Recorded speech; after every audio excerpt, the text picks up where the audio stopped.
Muy bien, muy buenas noches con todos. Sean bienvenidos a la sesión número 9 del curso. Como habíamos discutido, la sesión 9 es la primera sesión en cuanto al diseño de elementos de concreto armado. Esta sesión de diseño de losas le incluyo porque si bien no viene en la tarea y si bien la losa no es un elemento sismorresistente, le incluyo porque vemos un repaso de todos los basics de diseño por flexión. Entonces revisamos los requerimientos de cero mínimos, de cero máximos, el sustento de por qué es así, ese tipo de cosas, ¿no? Normalmente las losas son mucho más sencillas de diseñar que las vigas porque solamente trabajan a cortante y flexión, ¿no? Y si bien las vigas también lo hacen, pues las vigas tienen una metodología un poquito más sofisticada al ser un elemento sísmico, ¿no? Y hay disposiciones adicionales respecto a su detallamiento. Entonces vamos a comenzar con el diseño de losas aligeradas. Bien, las losas las conocemos, son elementos horizontales de la edificación que se apoyan, sobre las que se apoyan los usuarios, el contenido y constituyen los techos de los diferentes niveles. Ahora, en nuestro medio tenemos diferentes tipos de losas. Las que más se utilizan aquí en el Perú son las losas aligeradas convencionales en una dirección o en dos direcciones.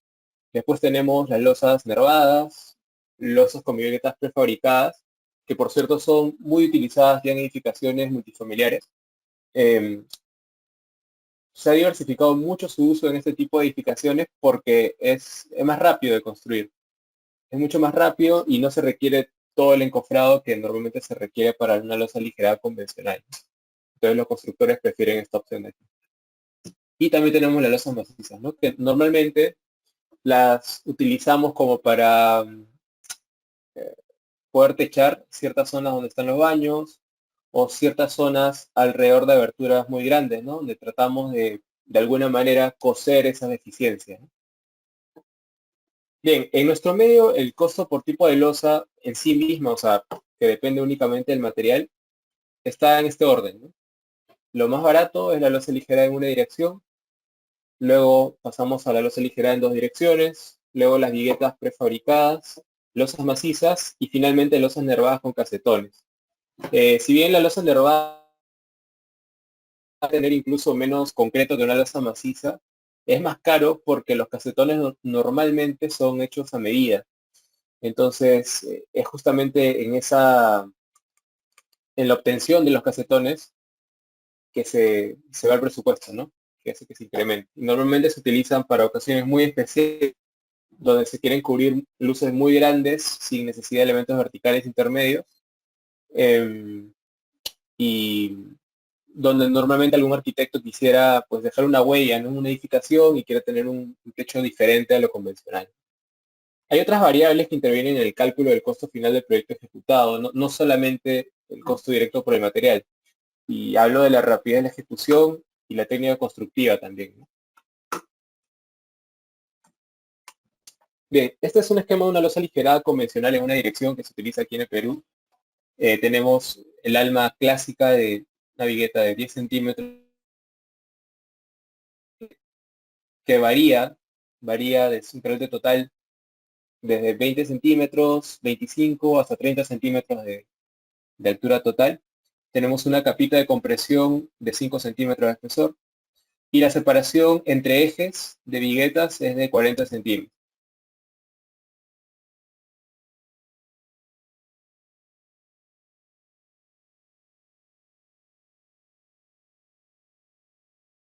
¿Sí? Normalmente, lo que se utiliza como material de relleno o de aligerado son la opción de utilizar cual hace la estructura más ligera, ¿no? Es una opción adicional. Otro tipo de prefabricadas, ¿no? Por ejemplo, aquí yo les estoy mostrando un losa, es la vigueta, losa con vigueta del catálogo FIRT, porque ellos venden ese tipo de viguetas, ya tienen unos códigos a los cuales está asociado una determinada resistencia a la flexión positiva, son FIMN positivo, y pues dependiendo de las características de cargas y de las luces por cubrir, el manual recomienda utilizar un, un código u otro código de viguetas. Lo que vemos es que la separación entre viguetas en este caso, por ejemplo, ya no es 40 centímetros, sino es 50 o 60 centímetros aproximadamente. Entonces es un sistema diferente, construcción también. Esto es bastante conocido, una losa maciza simplemente es una sección de concreto armado, ¿no? Es la opción, diría yo, más cara, no más cara, sino más pesada que pueda haber. Y hay que utilizarlo solamente donde es necesario, ¿no? No hay que llenar de losa maciza nuestra edificación porque encarecemos el proyecto, no solamente por la losa, sino que al hacer más pesado el edificio, las fuerzas sísmicas con las cuales tenemos que diseñar los elementos también es más grande, por lo que tendremos pues columnas, vigas, muros y cimentación más grandes también, ¿no? Entonces no conviene tener el edificio lleno de losas macizas tampoco. A ver, vamos con las consultas. Para losas de tamaños mayores a 25 centímetros, no es recomendable aumentar el ancho de la losita de 5 centímetros. Simplemente busco un nuevo sistema. Por ejemplo, una losa aligerada de 30 centímetros de espesor. Me pregunta si es recomendable tener una losita o una capa de compresión mayor a 5 centímetros. ¿Es eso? No es necesario, ¿ah? Yo he diseñado varias losas aligeradas de peralte de 30 centímetros y el C, que es la profundidad de eje neutro, nunca excede los 5 centímetros. Así que yo diría que para cargas razonables no debería haber mayor problema. Y con la sección típica de una losa aligerada convencional y con el peralte en vez de 20, sino 30 centímetros, funciona bastante bien. De hecho, es una muy buena opción, ¿ah? Porque tienes un peralte más grande y pues te permite cubrir luces un poquito más grandes también y sin necesidad de pasarse a losa maciza. Bueno, las losas son elementos que trabajan principalmente ante esfuerzos de flexión y cortante. Están o pueden prepararse para recibir cargas del tipo distribuida y también cargas del tipo puntual. En general se conceptualizan para que estén sometidas únicamente ante cargas de gravedad.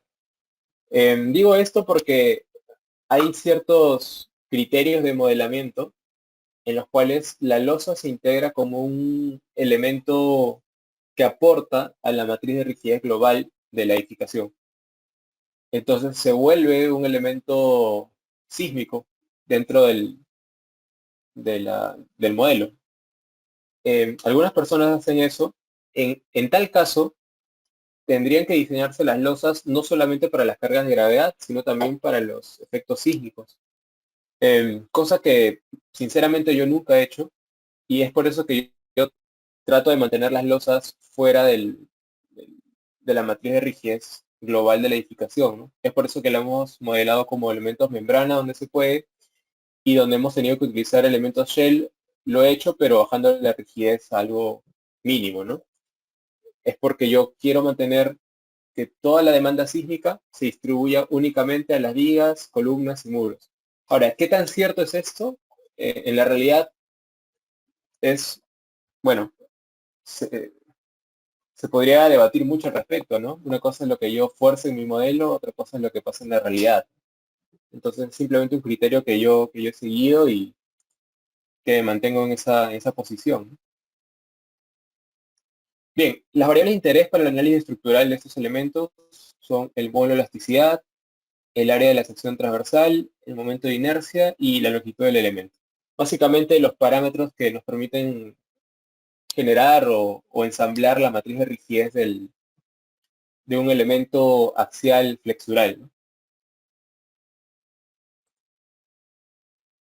Hay un diagrama típico de fuerzas cortantes y momentos flectores de una viga simplemente apoyada. Nosotros para el análisis estructural del sistema de losas en el cofrado de techo típico, vamos a hacer uso del software SAP 2000. También se podría hacer en etapas, son equivalentes, pero quiero que vayan tanteando el uso de SAP 2000 porque lo vamos a utilizar también para la verificación de necesidad de confinamiento o de bordes de confinamiento en muros estructurales. Entonces quiero que ahí vayan manejando un poquito de SAP 2000 también. Hay muchas maneras de hacer el modelo analítico de las losas, muchísimas. Hay simplificaciones, eh, hay métodos sofisticados, otros más sencillos, etc. Pues nos pasaríamos varias sesiones para ver las diferentes variantes, pero aquí vamos a hacer uso de uno. Las losas aligeradas en una dirección, que básicamente son las viguetas, la vamos a modelar con elementos frame. Los aligerados en dos direcciones con elementos shell del tipo thin, aunque también podría utilizarse stick, pero al ser pues losas que tienen un espesor muy chiquito a comparación de sus dimensiones, no tiene mucho sentido. Para losas macizas igual, elementos tipo shell, para las vigas peraltadas, elementos tipo frame, y en este caso los elementos verticales no los vamos a modelar. Muy bien. A ver, quiero mostrarles el modelo. En un segundito, por favor, para poder abrirlo. Lo que vamos a hacer hoy día es revisar las disposiciones de diseño en concreto armado de la norma 060 peruana y vamos a modelar siquiera, o diseñar, mejor dicho, un pañito o dos pañitos de losa aligerada convencional. Y eso, a eso quiero llegar hoy día. Pero para llegar al diseño, pues evidentemente quiero pasar por todo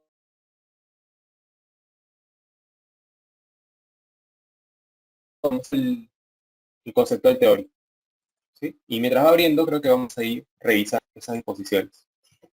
Bien, las losas en test se van a diseñar bajo el método LRFE, es Load and Resistance Factor Design, el cual está adoptado en la norma 060, que actualmente es el método de diseño más utilizado, ¿no?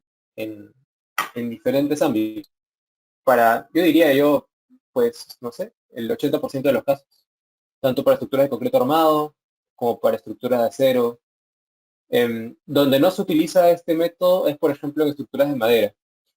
Estructuras de madera, según la norma 010 de Perú, se utiliza el método ASD, que es el método de esfuerzos admisibles.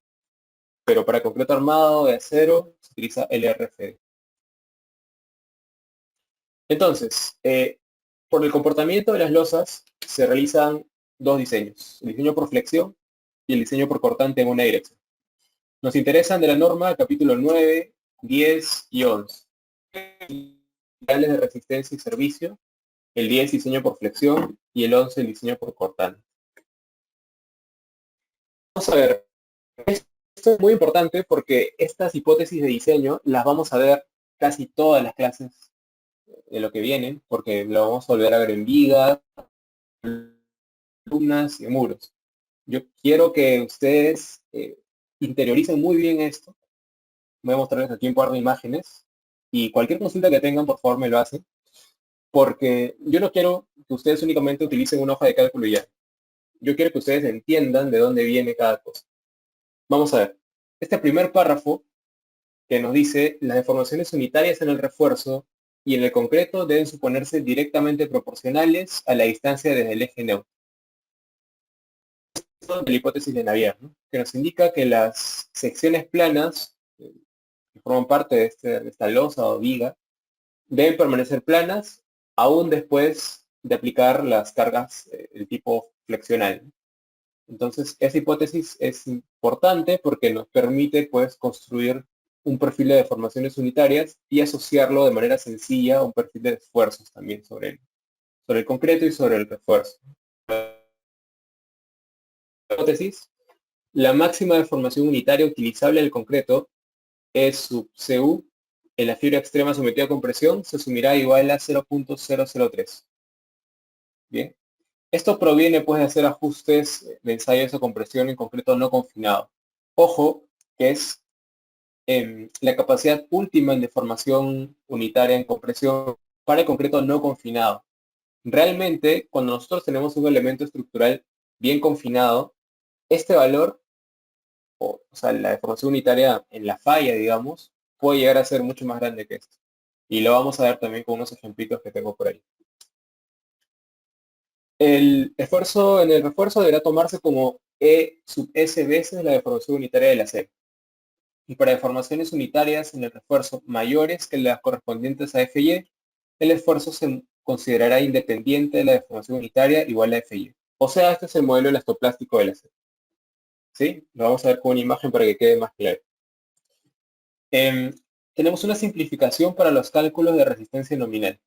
Nos dice que no queremos la resistencia de tracción del concreto, lo cual, al hablar de capacidades últimas, tiene bastante sentido. E incluso en servicio también considerarlo no nos aporta mucho. Más bien, a nivel programático o de codificación, nos complica más las cosas innecesariamente, ¿no? Pues con despreciar su aporte a la tracción es más que suficiente. La norma nos dice que podemos utilizar diversos modelos de concreto, ya sea rectangular, trapezoidal, parabólica o cualquier otra forma que permita una predicción de resistencia que coincida con los resultados. Ya hay varios modelos que herramientales, ¿no? Como el modelo de Hongstad, el modelo de Mander para concreto no confinado, etc. A ver, a su consulta, el concreto confinado y no confinado. Lo que sucede es que estos valores, o cuando hablamos de concreto no confinado, es un concreto que está, o sea, hablamos de un elemento netamente de concreto que no tiene ningún acero de refuerzo de confinamiento. O sea, no tiene estribos o no tiene espiral. Entonces, es un elemento que es bastante frágil. Imagínense las probetas que se hacen, a las cuales se les hacen ensayos en los laboratorios de estructuras, las que hemos llevado ahí en algunos cursos de materiales probablemente. Esas probetitas son de concreto puro, ¿no es cierto? Ese es un concreto no confinado. Al momento de ensayarlo y de obtener su F'C y su S sub Cu, han ensayado este elemento sin aplicarle ningún tipo de confinamiento. Simplemente es un elemento de concreto, se le coloca la máquina de ensayos y se aplica la carga hasta que falla. Entonces, ese concreto no tiene confinamiento de ningún tipo.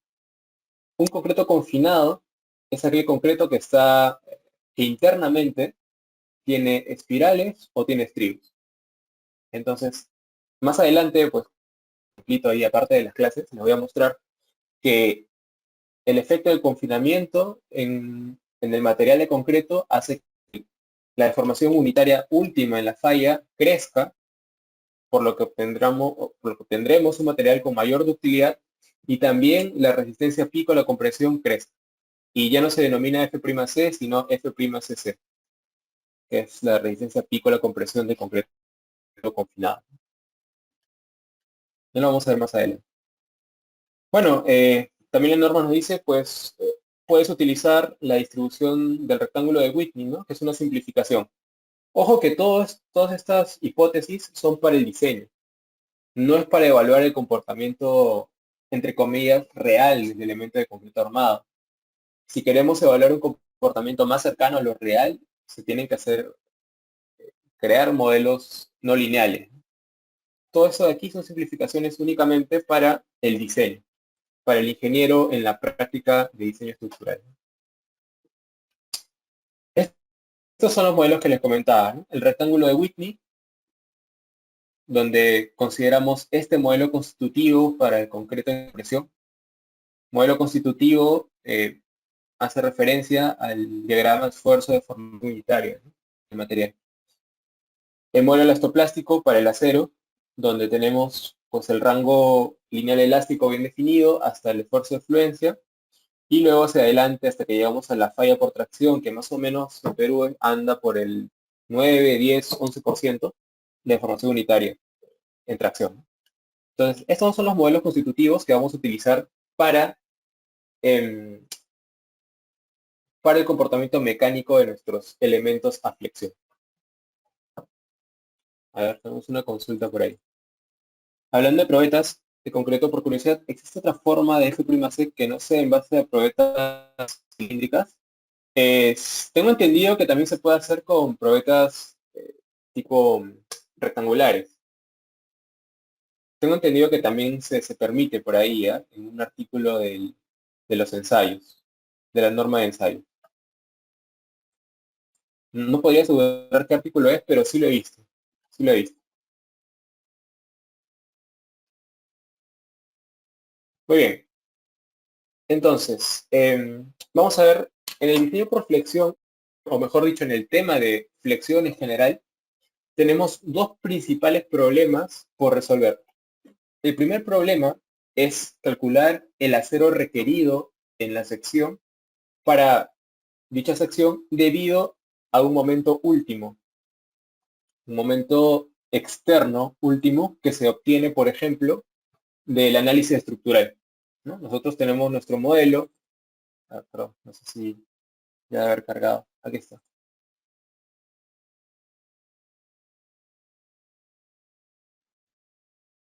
Por ejemplo, nosotros tenemos nuestro modelito y agarramos, por ejemplo, esta vigueta, ejecuto el programa y veo su diagrama de momentos sectores, ¿no? Para la combinación última en gravedad. Y pues estaría viendo el MU. Y yo puedo revisar el MU en el apoyo izquierdo, en el centro de la luz, en la derecha, etc. Entonces, de este modelo en general, de un modelo de análisis estructural, puedo obtener este MU. Entonces, ¿cuáles son mis variables conocidas? Se supone que la sección de la vigueta es una variable conocida. O sea, el ancho de F, el espesor de la capa de compresión, el ancho del alma y el peralte deben ser conocidos, porque estos provienen del predimensionamiento de la losa. Bueno, básicamente el H viene del predimensionamiento.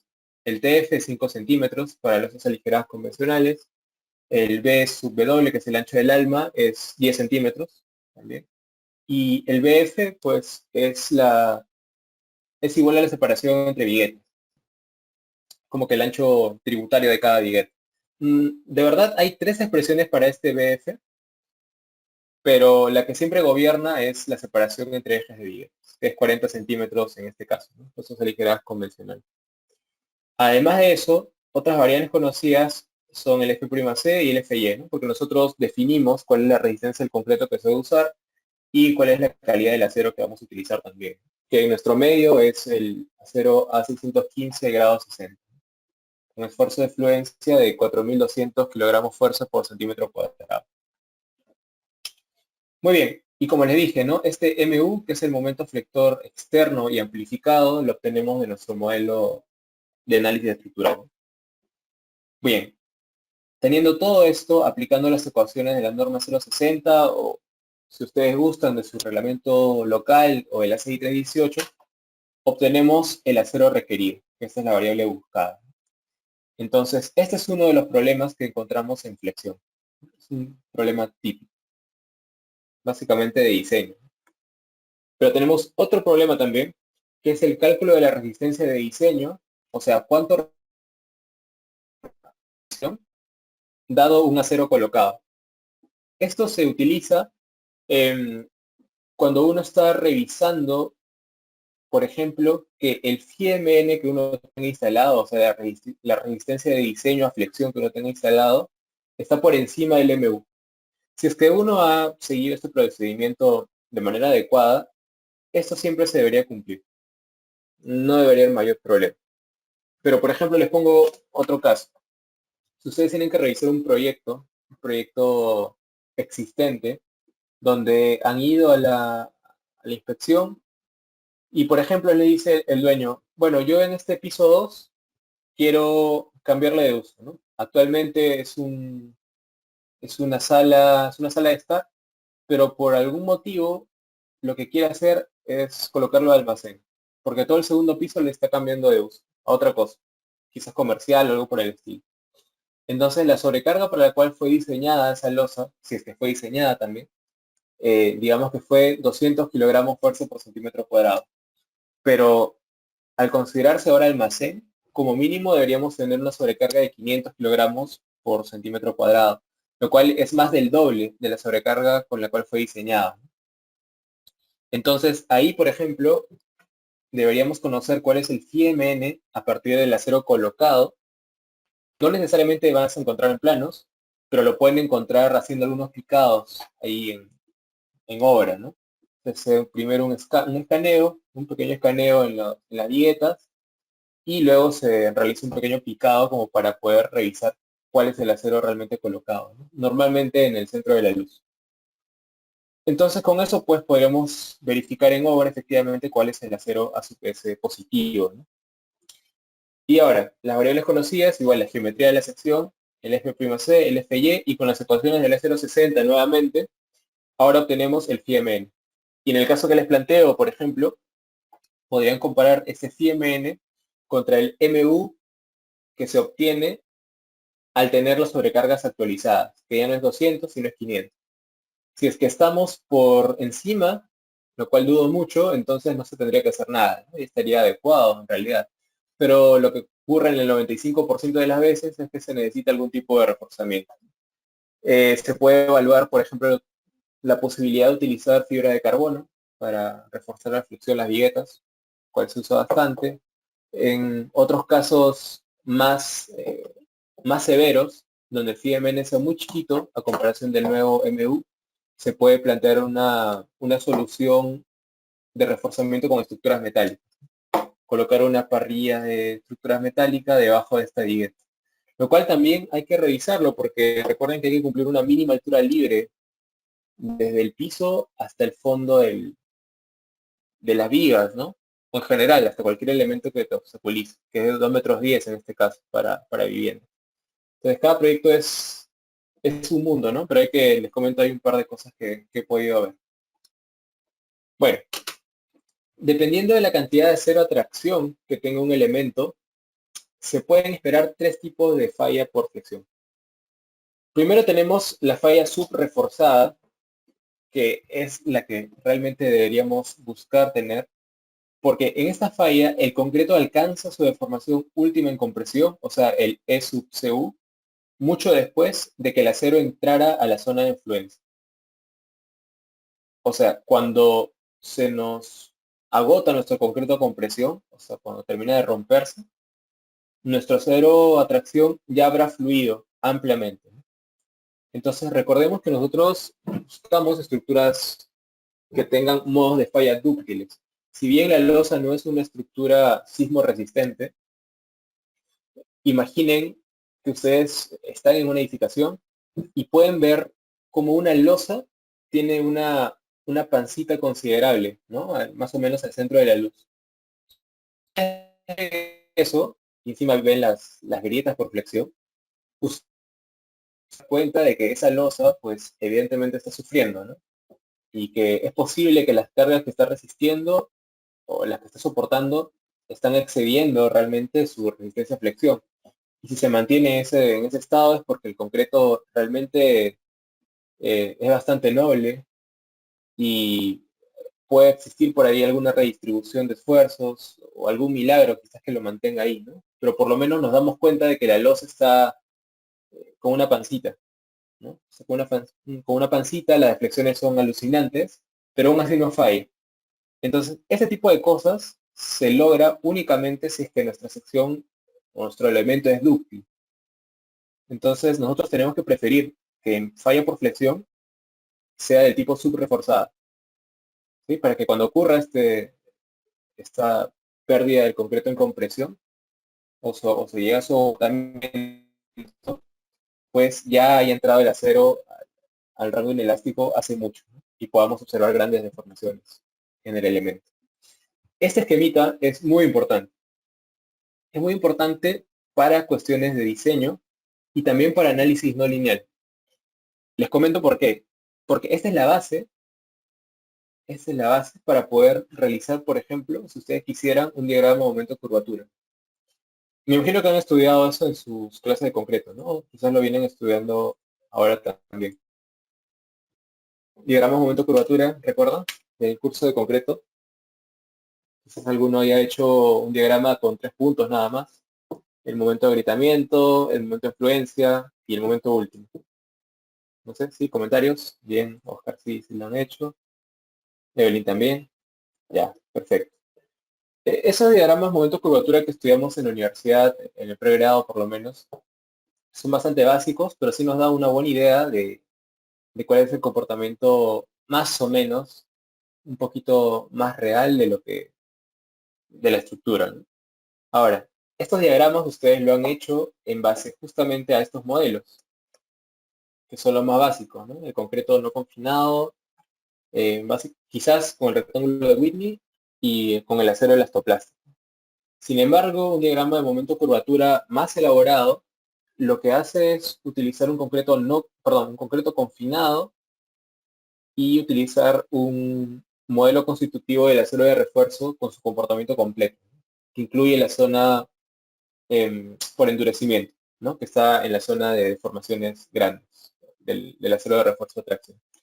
Si ustedes dominan este esquemita, yo les aseguro que ese diagrama de momento de curvatura, que es más complejo, lo van a poder hacer sin mucha complicación. En cuanto al diseño, realmente esto se coloca en un Excel y se obtiene acero requerido o FIMN de manera muy sencilla, la verdad. Pero si ustedes quieren dominar e ir un paso más allá, les recomiendo que aprendan muy bien este esquemita, porque lo vamos a ver no solamente en vigas, en losas, sino que algo similar también lo vamos a ver en columnas y en muros. Así que les recomiendo mucho que lo estudien. Bien, entonces veamos, tenemos la sección transversal, que es la sección en T, tenemos una vista de perfil del elemento, ¿no? Como si hubiera cortado una rebanada de la losa aligerada, ¿no? Una rebanada de su longitud, digamos, ¿no? Para revisar esta rebanada, por ejemplo, en la cara derecha vemos el perfil de deformaciones unitarias. El agotamiento del concreto, medido en términos de deformación unitaria de compresión, se alcanza una vez que el acero a tracción ya ha superado la deformación por fluencia. Entonces, en esos casos tenemos pues una curvatura asociada considerable, bastante considerable. Asociado al perfil de deformaciones unitarias tenemos el perfil de esfuerzo. Fíjense que si nosotros nos remitimos a este diagrama y yo les digo, bueno, ustedes tienen esta deformación unitaria, entonces ustedes tranquilamente pueden asignarle a cada puntito un perfil o un puntito de esfuerzo de compresión. Entonces, en el caso de concreto es sencillo, ¿no? Porque se utiliza el ángulo de Whitney, ¿no? Entonces, para cada deformación unitaria, pues el esfuerzo de compresión es constante, ¿no? 0.85 F'C, pero únicamente está aplicado no sobre el C, que es la profundidad del eje neutro, sino sobre una distancia llamada A, que es una fracción de ese C.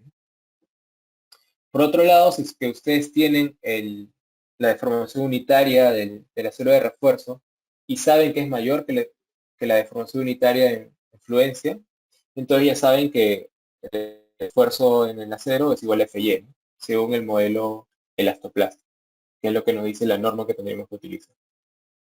Finalmente se hace un equilibrio de fuerzas, se coloca el T igual a Fy en este caso por el área de acero a tracción colocado, y C se halla como este prisma de esfuerzos multiplicado por el área donde está aplicado, ¿no? Que simplemente es un rectangulito igual al ancho BF por el A, ¿no? Que es una fracción de C. Entonces, con este equilibrio de fuerzas, se, se puede obtener también, a partir de este C y este T, el momento, ¿no? Entonces, ese es eso. Se dan cuenta que este esquema sirve para las dos cosas, en realidad, ¿no? Para obtener el momento interno resistente, Mn, o para obtener el acero requerido también. Entonces, se puede utilizar por las dos maneras. El otro tipo de falla por flexión es la falla balanceada, que ocurre, o su característica es que el agotamiento a compresión en concreto se alcanza al mismo tiempo en el que el acero alcanza la fluencia. Ahora, esta falla es ficticia porque es improbable que en cualquier estructura del universo se dé este caso. Es muy improbable. Lo que ocurre normalmente es que se da la falla subreforzada o la sobre reforzada. Entonces la falla balanceada es más que nada un límite, ¿no? Como un límite para diferenciar la subreforzada de la sobre reforzada. Y la sobre reforzada es el peor caso, porque en la falla sobre reforzada, el agotamiento del concreto a compresión se alcanza antes de que el acero haya entrado en fluencia. Por lo tanto, estaríamos ante un caso en el que falla el elemento estructural prácticamente de manera súbita, porque no se ven deflexiones considerables en el elemento. Recuerden que mientras nuestra deformación unitaria sea mayor, eso quiere decir que las deflexiones asociadas a ese elemento también van a ser mayores y por lo tanto visibles, ¿no? Y no solamente eso, sino que la falla se va a alcanzar después de un rato de ver una pancita generada, por lo menos en el centro de la luz. Si es que tenemos este caso de falla sobre reforzada, nuestro elemento viga o losa se rompe prácticamente sin dar ningún signo de alerta de falla, lo cual es muy peligroso, ¿no? Es lo último que tendríamos que tener en nuestra estructura, porque recuerden que uno de los puntos de la filosofía de diseño justamente es salvaguardar las vidas, ¿no? Ese es el objetivo número uno. Entonces, tener una estructura que al momento de fallar no te avisa que va a fallar, va en contra totalmente de ese principio. Entonces, consulta sobre el mito que se dice, yo lo llamo mito. ¿Qué opinan de la siguiente expresión? El elemento siempre, digamos, el elemento viga siempre debe fallar por flexión, nunca por cortante. ¿Qué opinan de ese comentario? ¿Está bien? Sea vigueta o sea viga, ese elemento siempre debe fallar por flexión, nunca por cortante.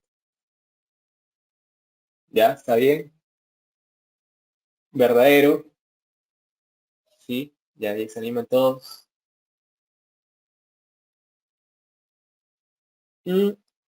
Depende de la longitud de la viga, dice Oscar. Bueno, asumamos que queremos forzar el tipo de falla, ¿no? Yo sé que para vigas que son muy cortas, es muy probable que la falla eh, de manera natural sale cortante, ¿no? Pero digamos que queremos forzar las cosas y tenemos la opción de decir cuál va a ser el modo de falla. Claro, para el cortante están los estribos, de hecho, sí. Pero yo diría, a ver, no siempre, va a depender de las cargas y cómo actúan. Claro, o sea, en cada problema vamos a tener diferentes tipos de cargas y diferentes condiciones. Pero yo les estoy diciendo, como diseñadores, si ustedes tuvieran que elegir entre una falla por flexión y cortante, siempre se irían por la falla por flexión. Siempre que se pueda, que es el 90% de casos, salvo, por ejemplo, en vigas de gran peralte, ¿no? La viga de acoplamiento. Exacto. Lo que se busca realmente es una falla del tipo dúctil. Pero fíjense que en la falla por flexión tenemos tres tipos de falla: sobre reforzada, balanceada y subreforzada. Entonces yo añadiría en ese comentario, ese enunciado, que preferimos la falla por flexión subreforzada antes que una falla por cortante. O sea, le añadiría eso, que mi falla por flexión sea subreforzada. Porque si yo digo simplemente, bueno, quiero una falla por flexión, pues podría quizás estar en este caso de falla sobre reforzada, que tampoco es bueno. Quizás es un poquito mejor que la falla por cortante, pero tampoco es bueno. Entonces, ahí está ese mito, ¿no? Yo diría que es un poco incompleta esa expresión. Hay que preferir la falla por flexión del tipo subreforzada antes que la de cortante. Ese sería el enunciado completo. Bien, muchas gracias por sus comentarios. Bien, ahora, en este ejercicio que vamos a hacer, nos vamos a centrar en solucionar el caso A, o sea, en calcular el acero requerido ante un determinado momento flector último. Para ello escogemos la sección a diseñar más crítica, tanto para momento negativo como para momento positivo del elemento vigueta, ¿no? Por ejemplo, en este caso escogemos el momento positivo crítico. Digamos que estamos en el centro de la luz y obtenemos este MU que es positivo del modelo, ¿no? Entonces, pues utilizamos el esquema planteado y tendríamos que realizar dos suposiciones con cargo a verificar. Ya estamos en un ejercicio de diseño.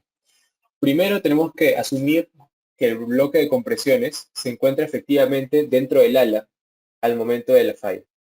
Y es justamente relacionado a lo que nos comentaba, no sé, Rodrigo, me parece, sí, hace un momento, ¿no? Normalmente en viguetas, que son del tipo T, lo que se busca es que la profundidad del eje neutro no exceda del espesor del ala. Porque si excede, entonces necesitaríamos hacer un poco más grande esa ala, ¿no? Y si estamos en ese caso, realmente les comento que ya deberían ir pensando en otro tipo de losa para ese problema. Porque ya estamos hablando de un caso muy alejado de lo que sería un acero máximo en en la...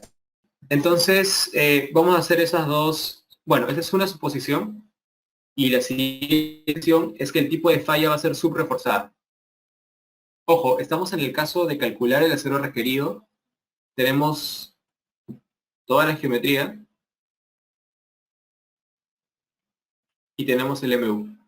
Vamos a tratar de buscar el acero requerido. Suponemos que la falla va a ser de tipo subreforzada, lo cual implica que el E sub S va a ser mayor que E sub Y, o sea, la deformación, la influencia del acero.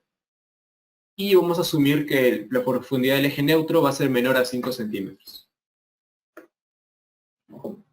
Bueno, entonces este es el ejercicio. Tenemos la vista de la sección con la geometría, una losa de 20 centímetros de peralte.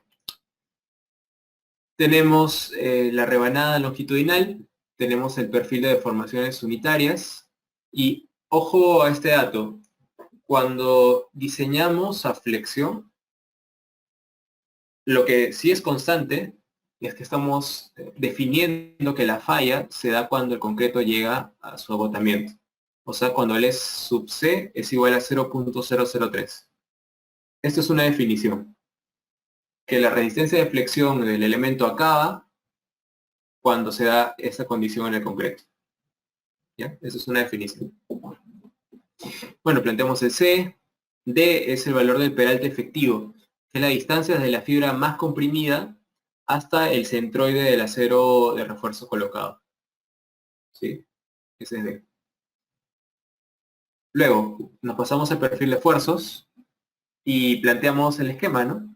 El esquema del esfuerzo igual a 0.85 F'C, de acuerdo con el modelo del rectángulo de Whitney, aplicado sobre una distancia A, ¿no?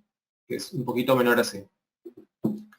Ponemos el esfuerzo en el acero de refuerzo, que es F sub Y, porque hemos asumido que la falla va a ser del tipo subreforzada. Esto se debe a una asunción. Todavía no lo sabemos.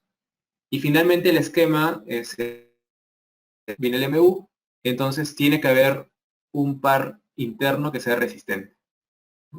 Tenemos T, que es la fuerza de tracción en el acero de refuerzo, y C, que es la fuerza de compresión en el bloque de compresión, ¿no? Como resultante. La distancia entre C y T se denomina JE, que es el brazo de palanca interno. Y se denomina. Muy bien. Entonces, estas son las ecuaciones que se utilizan para el cálculo del acero requerido.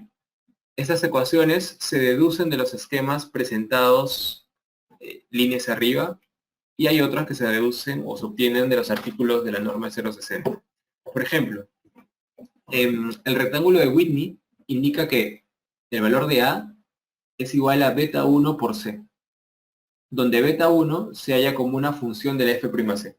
Lo vamos a ver ahí con un Excel. Uno dice, bueno, tengo F'C de 210, entonces mi beta 1 vale tanto. O tengo 280, entonces beta 1 vale otro. Digamos que beta 1 es un valor conocido, ¿no? Porque depende de F'C, el cual es un valor conocido también. Otra cosa es el peralte efectivo. Normalmente en losas, el peralte efectivo se halla como el peralte total H menos 3 centímetros. Entre 3 y 4 centímetros se puede utilizar. Recordemos que la norma 060 indica que el recubrimiento, no efectivo, sino el recubrimiento hacia el acero de refuerzo a flexión, sea 2 centímetros. Entonces, yo indico 3 centímetros porque tenemos que ubicarnos en la línea del centroide del acero, ¿no? Que por lo tanto hay que recorrer como medio diámetro del acero de refuerzo, ¿no? Ya redondeando un poco, nos pasamos a 3 centímetros. En losas macizas, podría ser necesario incrementar esto a 4 centímetros, porque recordemos que en losas macizas hay doble malla. O sea, no doble malla, sino que un acero, ¿cómo les puedo comentar? A ver, voy a dibujarlo en mi tablet, ¿sí? Un segundito para poder conectarlo.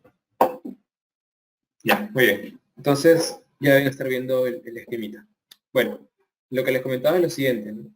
En una, por ejemplo, lo que la norma indica es que el acero de refuerzo, y lo voy a dibujar con dimensiones porque es entendible, debe tener un recubrimiento mínimo de 2 centímetros. O sea que esto sea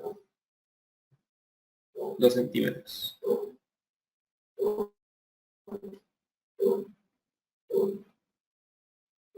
Este es el elemento vigueta, digamos. Este es su sentido longitudinal. Ahora, el peralte efectivo se mide a nivel del centroide de ese acero de refuerzo. Entonces hay que trazar por ahí el centroide. Y yo estoy diciendo que esto es como 3 centímetros aproximadamente, ¿no? Para una losa que está armada únicamente con el acero en una dirección. Entonces tendremos que D es H menos 3, donde todo esto es H. Sin embargo, cuando tenemos una losa maciza, por ejemplo, se tiene un esquema algo diferente. Porque normalmente está armada en 2 direcciones. Entonces, al estar armada en 2 direcciones, lo que se tiene es un refuerzo que también trabaja flexión, pero de manera así, ¿no? En la otra dirección. En la dirección perpendicular.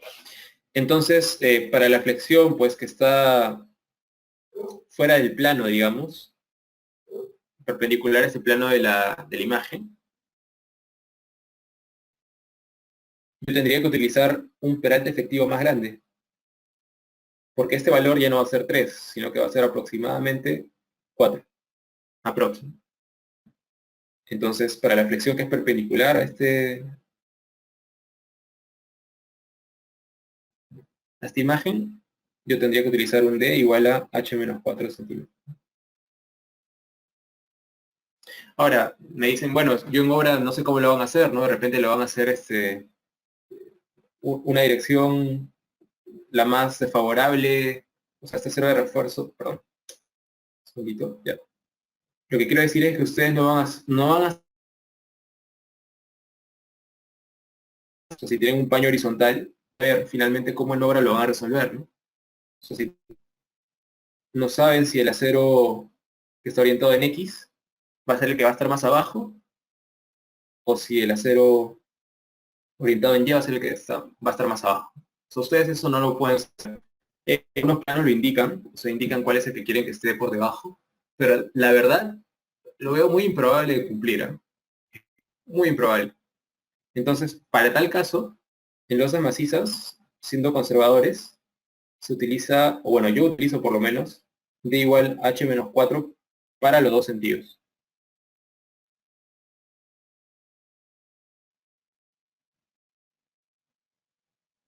¿No? Ya de esa manera me protejo, ¿no? En los dos casos es conservador. ¿Sí? ¿Se entendió esto? Del peralte efectivo. Esto es para losas aligeradas. A ver, es decir, a menor momento. Sí, menor momento resistente, interno, ¿no? Exacto, exactamente. Porque si nosotros acortamos este JE, vamos a tener un momento resistente más chiquito. Eso sí, eso sí. Exactamente por eso es más conservador. Porque tendríamos un momento interno resistente más chiquito porque el brazo de palanca JE lo estaríamos haciendo más pequeño. Así es. Bueno, entonces tenemos otra relación que es de tipo geométrica. Esta de aquí se puede obtener, por ejemplo,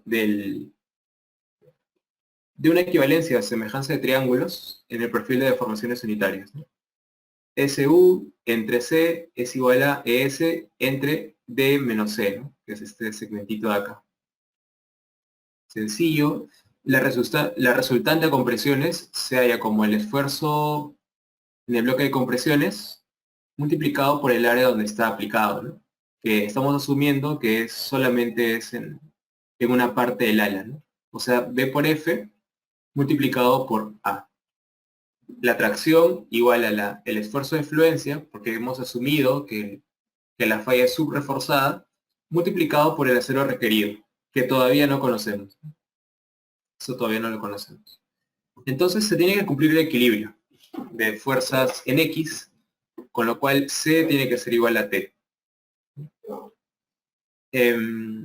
Otra cosa que conocemos es que JD es igual a D menos A medios. Esto es simple geometría, ¿no? JD es igual a D, el perante efectivo, menos A medios, ¿no? Porque esta resultante C está aplicada en el centroide de este rectangulito, ¿no? Que estará a medios, ¿no? Desde la parte superior, digamos. Entonces JD es D menos A medios. Finalmente, el MU, igualándolo a la resistencia interna a flexión, se puede escribir como phi por T por JD, donde phi es el factor de castigo de resistencia, porque recordemos que nosotros tenemos una resistencia nominal a la flexión.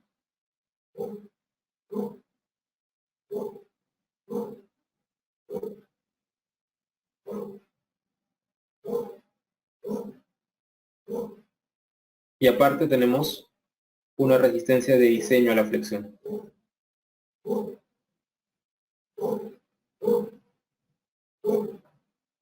Donde ese phi está indicado en la norma 060 o bueno, en todos los códigos de concreto armado. Donde phi de flexión es igual a 0.90. Entonces es una manera de ser conservadores, porque lo que realmente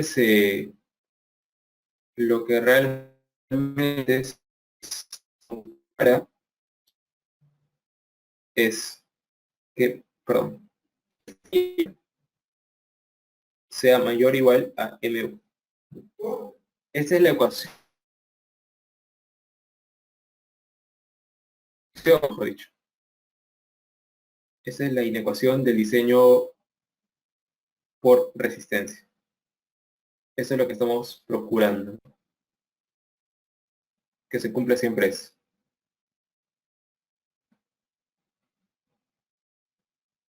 Inecuación LRF. Muy bien, entonces, si es que queremos irnos al límite, lo que tenemos que igualar es phi mn y mu.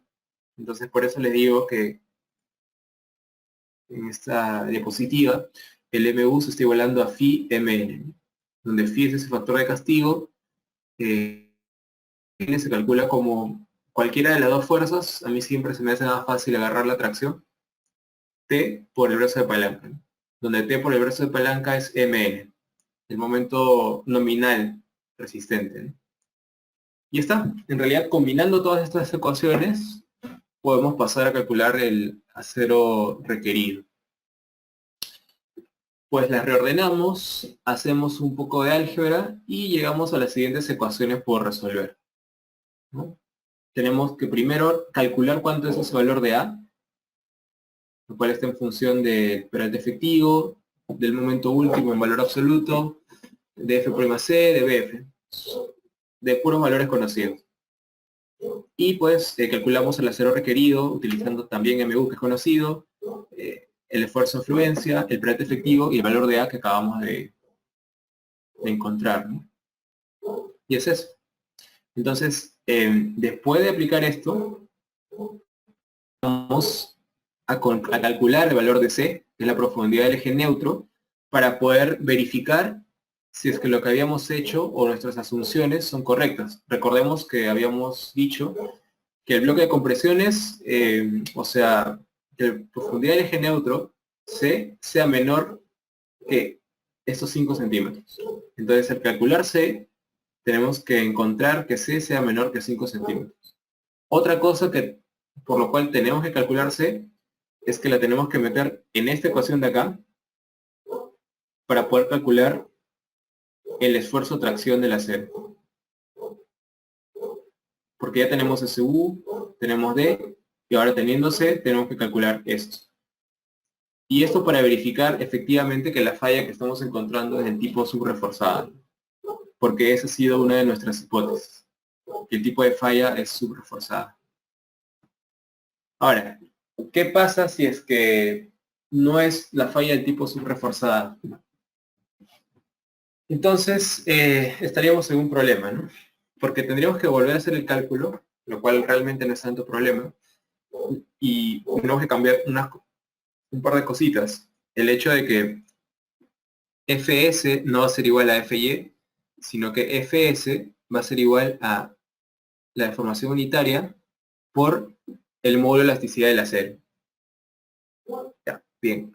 Pero eso no es lo más problemático, porque finalmente se puede hacer. El problema es que ya no estaríamos en la falla que queremos, ¿no? Que es de tipo subreforzada, lo cual nos indicaría que pues el peralte de esa losa no es el adecuado para ese momento que está recibiendo, ¿no? Y que probablemente se necesite ahí un aumento del peralte de la losa. Hay una pequeña reestructuración aumentando el espesor de la losa. Entonces siempre deberíamos verificar que efectivamente las dos hipótesis se cumplen, porque de esa manera aseguramos de que estamos generando la falla del tipo subreforzada. Muy bien. Entonces, esto de aquí pues es muy sencillo de poner en un Excel. Realmente ahí he puesto pues una de las soluciones, pero realmente acá se tienen dos soluciones, porque todo esto proviene de una ecuación cuadrática. Normalmente una de ellas es negativa, ¿no? Y la positiva es la que siempre deberíamos obtener. Entonces, es sencillo. A ver, les voy a colocar aquí por un lado esto, por otro lado la diapositiva. Haciendo uso de estas expresiones, podemos generar este Excel muy, muy facilito, ¿no? Donde definimos los materiales, F'C, Fy, este beta 1 depende de F'C, pero en este caso lo he puesto directamente. Ahorita les muestro la verdadera función que está detrás de esto. Luego, la geometría de la sección, cosa que ya tenemos, ¿no? BF, ahí está, TF, H. El peralte efectivo, calculado como el peralte menos 3 centímetros. El factor de reducción por flexión, que ya les comenté que es 0.9 y que está en la norma 0.60. Que les voy a indicar ahora, que está en la página 60 y algo. Sí, requisitos. Aquí está. Resistencia de diseño. Para flexión sin carga axial, Phi es igual a 0.9. Aquí pueden ver también para el resto de casos, ¿no? Para carga axial y carga axial con flexión, por ejemplo, ¿no? Tenemos 0.9. Para cuando se arma el elemento flexo compresión con estribo 0.70, con dejón espiral de 0.75, para cortante 0.85, etcétera. Cosas que vamos a ir viendo durante el resto de clases de diseño. Por ahora nos interesa este phi de 0.9, ¿no? Que es el phi asociado a la flexión. Bueno, el momento último de diseño es el que obtenemos del modelo, que bueno, ya cargo hace rato, y pues lo voy a ejecutar. Vamos a ver cuáles son los casos de carga que tenemos para ejecutar. Básicamente, carga muerta y carga viva. He creado una combinación de carga que es la combinación 1.4 veces la carga muerta más 1.7 veces la carga viva, que corresponde a uno de los casos que se indica aquí. Para hacer el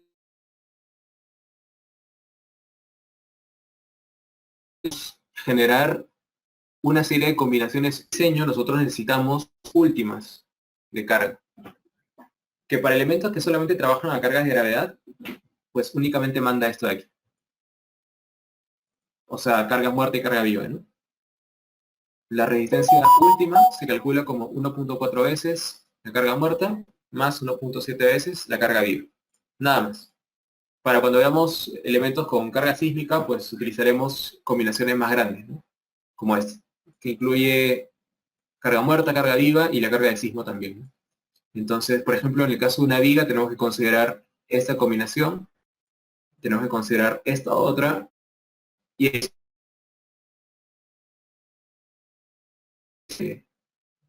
la que gobierna para gravedad.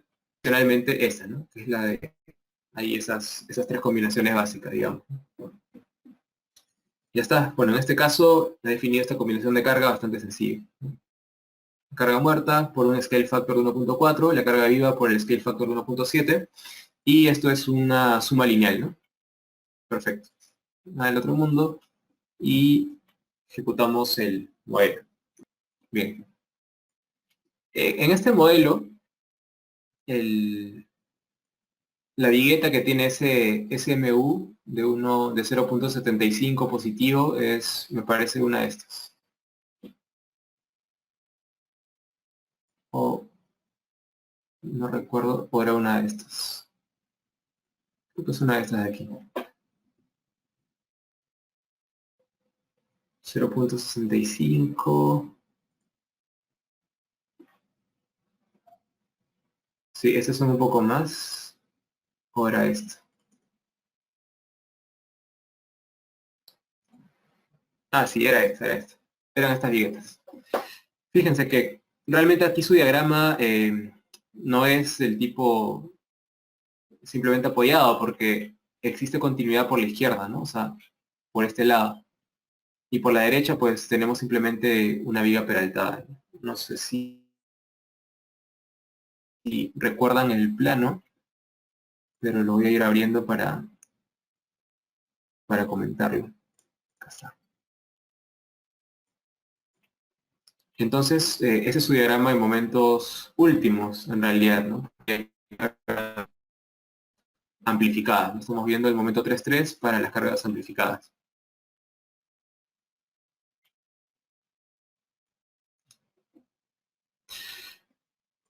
¿Tienen alguna consulta del modelamiento de estas losas en este modelo? ¿Cómo transporté el modelo SAP? No lo transporté, lo hice de cero en realidad. No lo transporté. Les comento algo. Yo normalmente en mi trabajo lo que hago es el modelo global, hacerlo en etapas, o en SAP incluso también, ¿eh? Pero el modelo de las losas las hago aparte. Siempre, siempre. O sea, el modelo global lo hago en un modelo completo. Y el modelo de las losas lo hago aparte. Porque justamente en mi modelo global yo no tengo los elementos tipo shell o este elemento tipo vigueta, ¿no? Recuerden que, por ejemplo, en nuestro modelo global esto es nada más que un paño sencillito, ¿no? Tipo membrana que transfiere sus cargas aquí y aquí, ¿no? Ese modelamiento se realizó en el taller o nos podrían modelar yo. Sí, me parece que en el taller 1 está esto, ¿ah? Porque dice losas macizas nomás. Sí, no están las aligerados, pero son solo losas macizas. Pero sí está, porque lo hice en SAP 2000. Ahí corríjame si me equivoco, pero sí, sí lo hice. Lo que les puedo mostrar, que creo que no está en ese taller, es, por ejemplo, cómo he definido las viguetas en una dirección. Fíjense, lo que he modelado es el elemento con sección T, porque eso está en nuestro esquema analítico, ¿no? O sea, prácticamente he modelado esto. Ahí está, ¿no?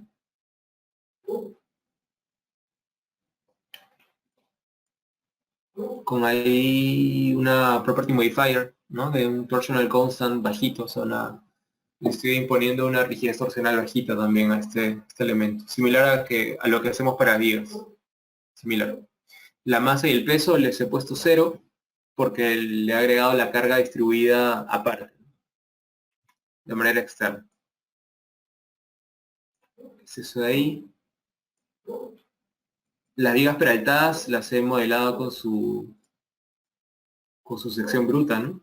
Igual que para el caso de las viguetas. Ahí está, ¿no? Viga de 35 por 60, 30 por 60.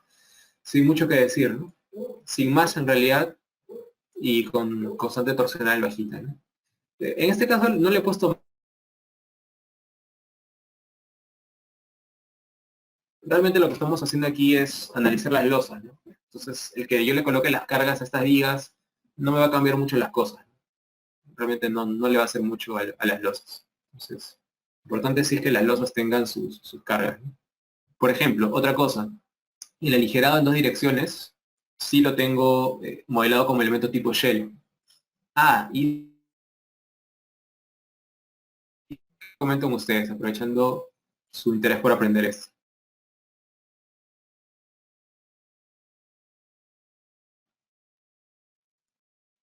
Pueden abrir micro si desean. Recuerden que aquí quizás es un poco más rápido, si no, o si no escríbanos. Sí, en el taller no se usa SAP. Ah, sí, se utiliza. A ver, dos cosas. Primero, sí, en el taller no se usa SAP, se usa ETABS. Pero eso mismo que hago en ETABS para las losas macizas, igualito lo pueden replicar en SAP. Es lo mismo. Ahora sí, lo que les decía. ¿Cuál es el espesor que yo le he asignado a esa losa aligerada en dos direcciones? Que recordemos, es una losa de peralte de 25 centímetros de espesor. Aquí en el modelo, ¿qué espesor tiene? Ahí les dejo la ventanita.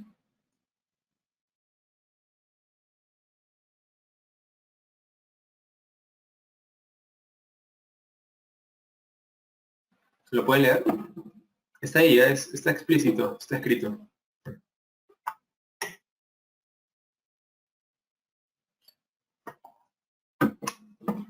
Sí, perfecto, es 18.5 centímetros.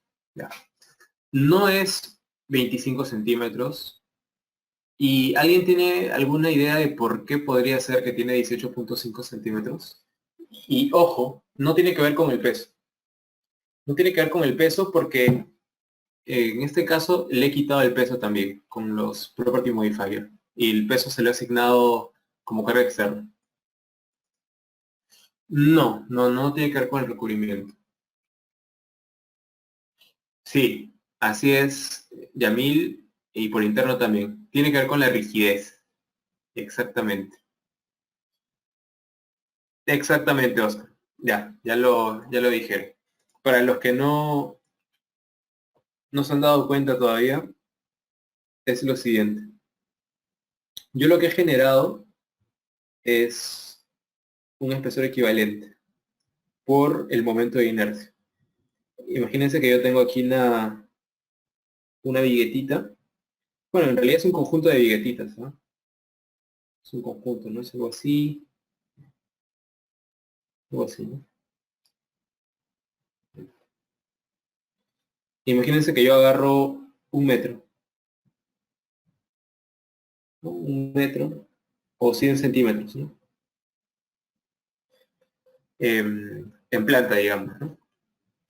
Entonces, lo que yo he hecho a este sistema, básicamente, es calcularle la inercia respecto al eje fuerte, que es el eje 3,3. Entonces, yo he calculado la inercia respecto al eje 3,3. Lo pongo en magenta para hacer énfasis de que es la losa ligera de 25 centímetros de espesor. Entonces, lo que yo he buscado es tener una losa maciza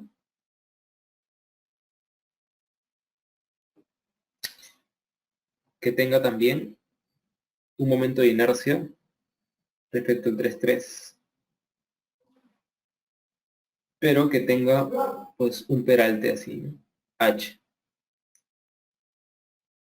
Entonces, como ustedes saben, este I33 del lado derecho se calcula como un doceavo de los 100 centímetros, porque este es un ancho equivalente, ¿no? Igualito al otro. Un doceavo de la base, que son 100 centímetros, por el h al cubo. Y esto lo he igualado a este I33, que bueno, no voy a entrar en detalles, pero ustedes pueden calcular el momento de inercia de una sección T, ¿no? Creo que sin mayor problema. Pero la cuestión es que es un dato conocido, porque tienen todos los datos de la geometría de esa sección. Entonces, haciendo un poquito de álgebra, se despeja h, que en este caso nos da 18.5 centímetros, aproximadamente.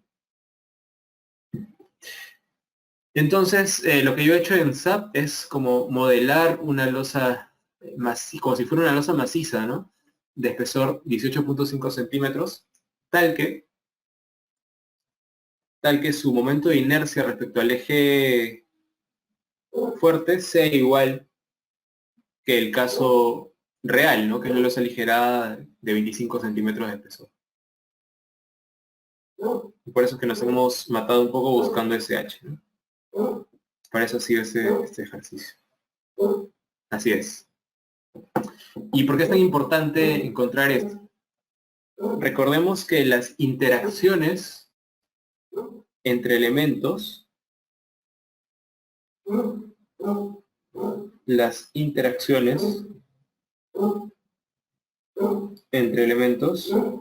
además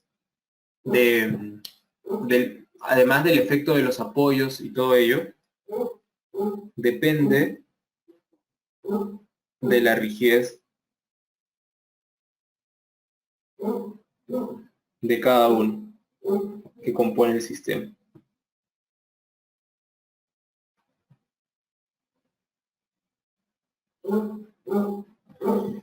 En este caso, hablando de la rigidez a flexión, ¿no?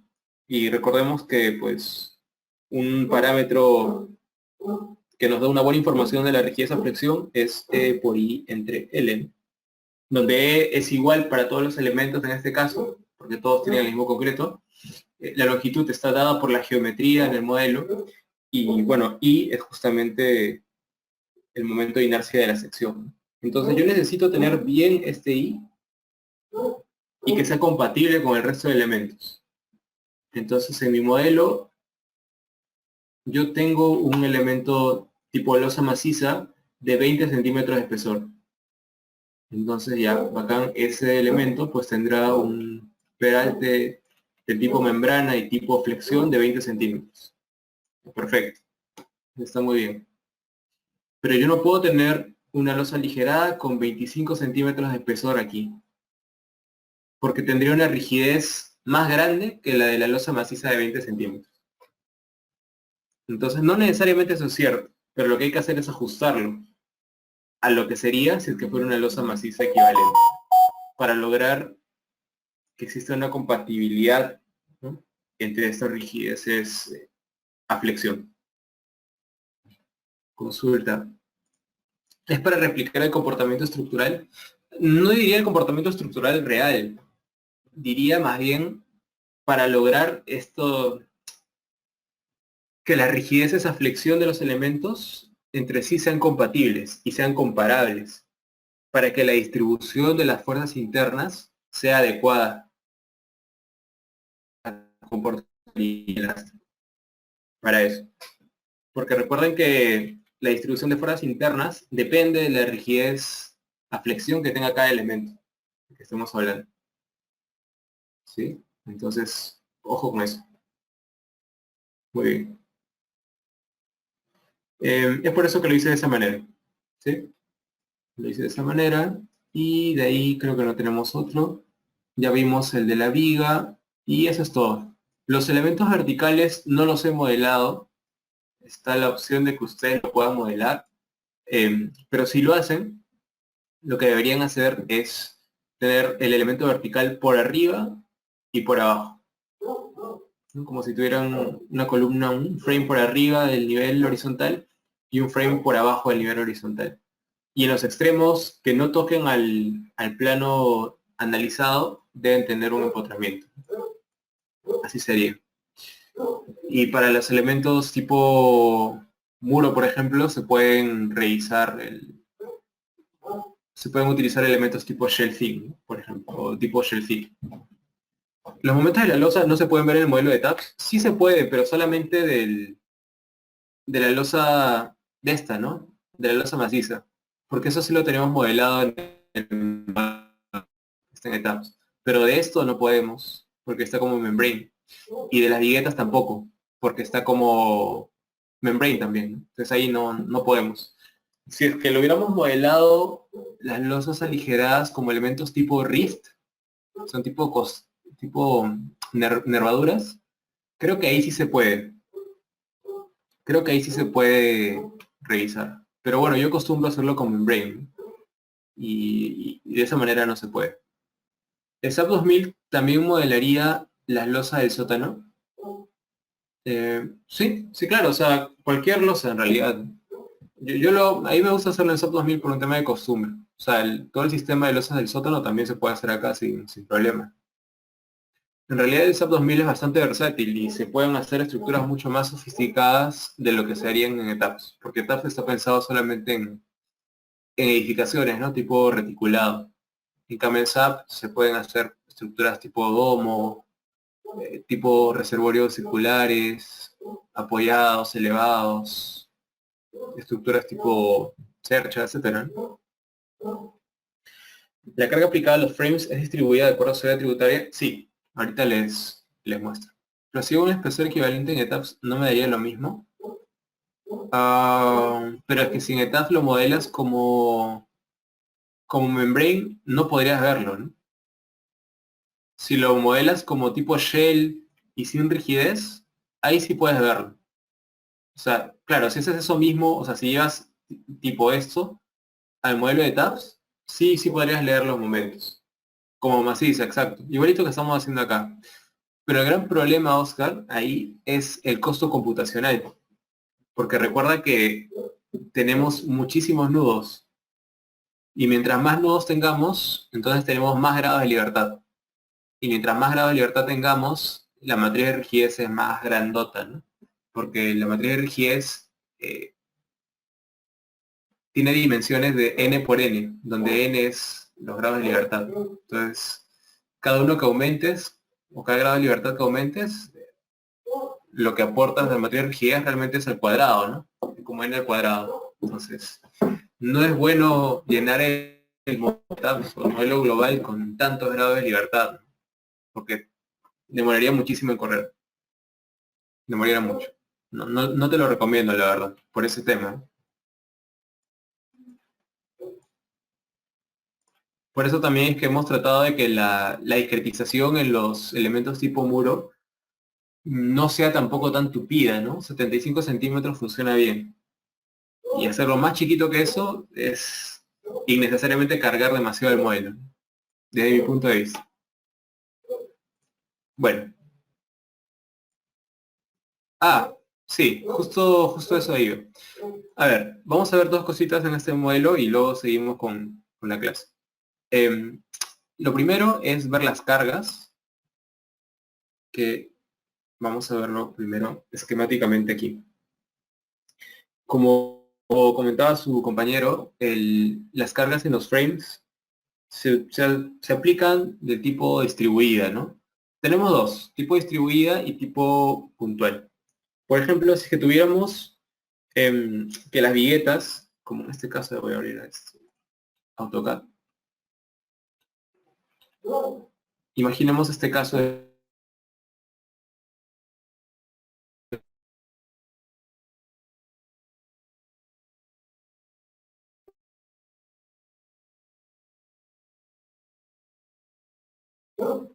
donde no tenemos ningún tabique aplicado directamente encima de las losas.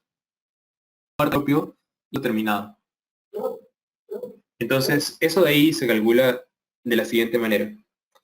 Tenemos, a ver, aquí, tenemos la vigueta, un conjunto y para la que queremos analizar, calculamos su ancho tributario.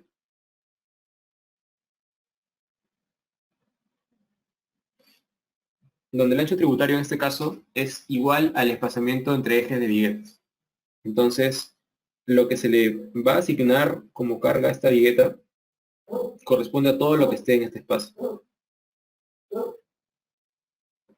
donde este es un ancho de 40 centímetros en este caso, ¿no? Entonces, digamos, el peso propio por esta losa aligerada de 20 centímetros de espesor, ya lo vimos en una clase pasada, ¿no? Según la norma 0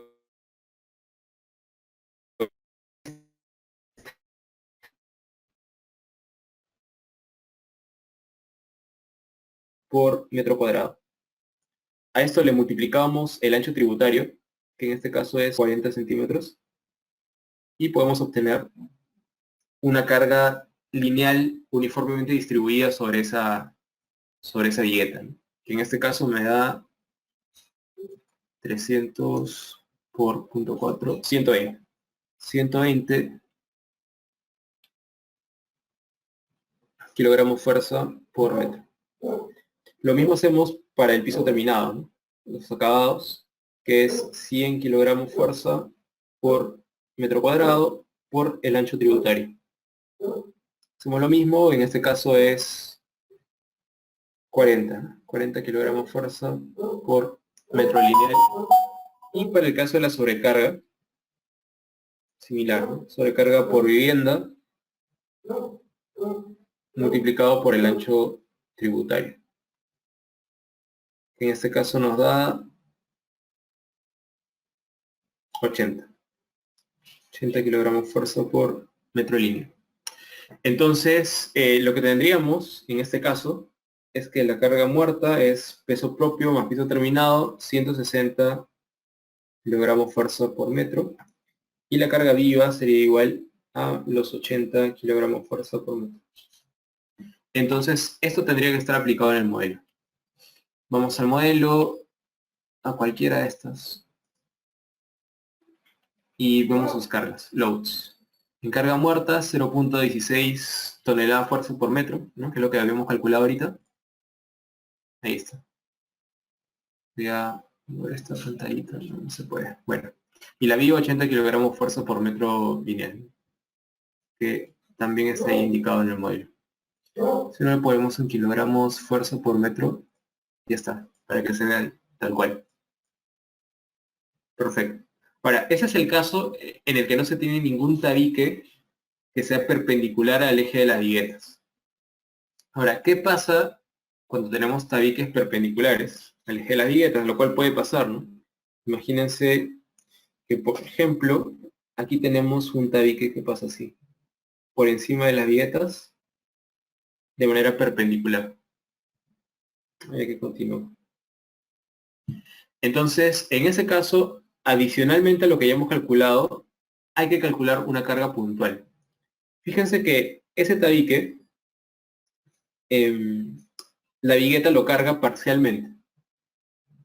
Y específicamente lo carga en su ancho tributario. O sea, la vigueta carga ese pedacito de tabique, ¿no? Y la vigueta del costado cargará otro pedacito y así, ¿no? Entre todas las viguetas ayudan para cargar el tabique. Entonces, esa carga P puntual, que en este caso pues es del tipo carga muerta porque es un tabique fijo, digamos, se calcula como el peso volumétrico del tabique multiplicado por el espesor del tabique multiplicado por la altura del tabique, que será igual, en este caso, a la altura entre piso menos los 20 centímetros de espesor de losa, ¿no? Y a esto lo multiplicamos por el ancho tributario.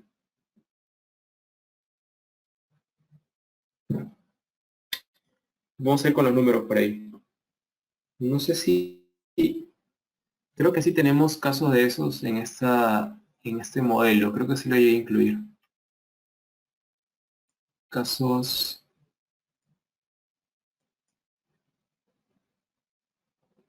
de carga muerta. Ahí está. Sí, sí, sí. Por ejemplo, aquí le he incluido unas cargas puntuales entre el eje 5 y 6. A ver, si abrimos la arquitectura, deberíamos encontrar esos tabiques. No recuerdo exactamente los números con los que he hecho, pero vamos a presumir que es un tabique de albañilería confinada, de espesor 15 centímetros, y la altura que es 2,75 m menos los 20 centímetros del espesor de la losa y por el ancho tributario, ¿no? Que es 0,40. Entonces, esta carga muerta va a ser igual a esa multiplicación, que es 2 metros 55 por 0,15 por 1,80 m por 0,4. Y está, son como 275 kilogramos fuerza. No sé si he usado exactamente el 1,8 y el 0,15 en el otro cálculo, pero debe estar por ahí. Lo que teníamos era entre el eje 6 y 5. Debe ser este de aquí. A ver, déjenme ver un poco el modelo. Es esto.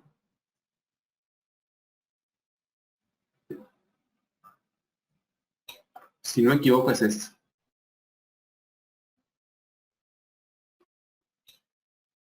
Aquí teníamos un tabique de espesor 10 centímetros, por lo tanto habíamos dicho que es probable que sea sílico calcáreo.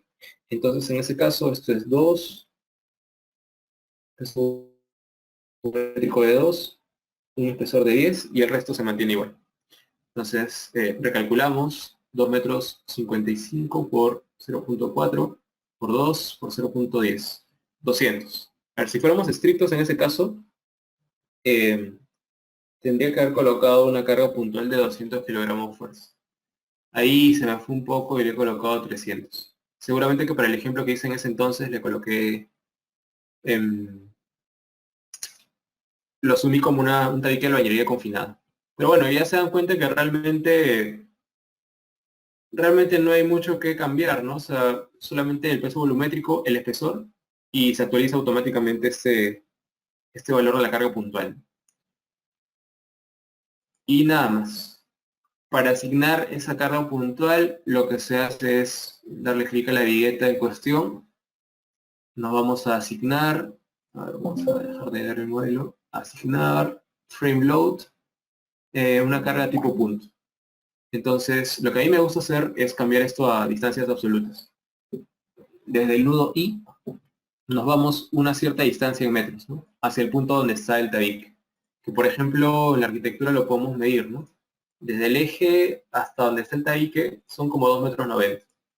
Entonces yo colocaría en este caso a los 2,90 m, coloca una carga del tipo puntual,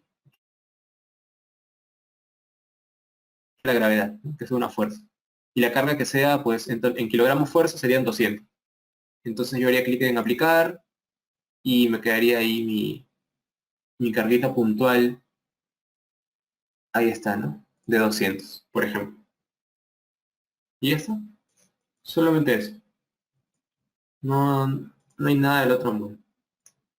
Las cargas distribuidas en las viguetas se aplican igualito que hicimos para las vigas en el modelo global.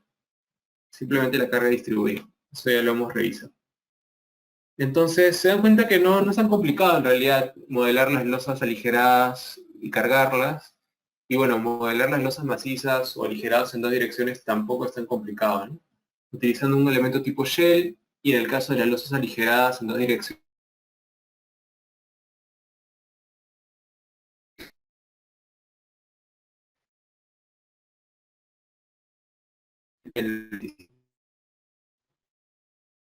es haciendo ahí un espesor equivalente de losa maciza, que tampoco es nada de lo cual subir como parte de los archivos de la sección 9, para que lo puedan ir estudiar, a pesar de que no voy a hacer no va a venir en la tarea, ¿no? Igual quiero que lo tengan. ¿Cómo es que inserto los apoyos en este modelo? Bien, como les dije, en este modelo no estoy utilizando los elementos verticales, o sea, no estoy modelando las columnas y las placas, perdón, y los muros, pero en vez de eso, estoy colocando directamente apoyos simples. O sea, si es que yo reviso, por ejemplo, el plano estructural, cada vez donde yo encuentre un apoyo vertical, estoy colocando un apoyo simple. Entonces, como es. En el modelo también se puede ver. Fíjense que, por ejemplo, esta viga la he modelado hasta el fondo, ¿no? Hasta este vértice. Pero los apoyos los he colocado acá, ¿no? En esta longitud, que es donde está el elemento vertical, ¿no? Y bueno, ¿qué quiero decir con eso? Básicamente estoy dando a entender que la rigidez axial de los elementos verticales es tan alta que pues casi se puede igualar con un apoyo simple. Y esto solamente es válido para analizar las losas, porque ya sabemos que en un modelo global evidentemente esto no es así, ¿no? De hecho, existe esta distorsión que se genera en las vigas por efecto de que no todos los elementos verticales sufren la misma deformación vertical, ¿no? Ya lo vimos también. Pero esta es una simplificación para poder analizar las losas, porque no me quería matar mucho en dibujar los elementos frame o los elementos tipo muro, ¿no? Tipo shell. Y, si siempre como apoyo simple y cuando se apoya en viga, ¿cómo sería? Ah, ya, por ejemplo, sí, yo siempre coloco elementos de apoyo simple, ¿no? Por ejemplo, para esta, vamos a correr el modelo, pero fíjense lo siguiente.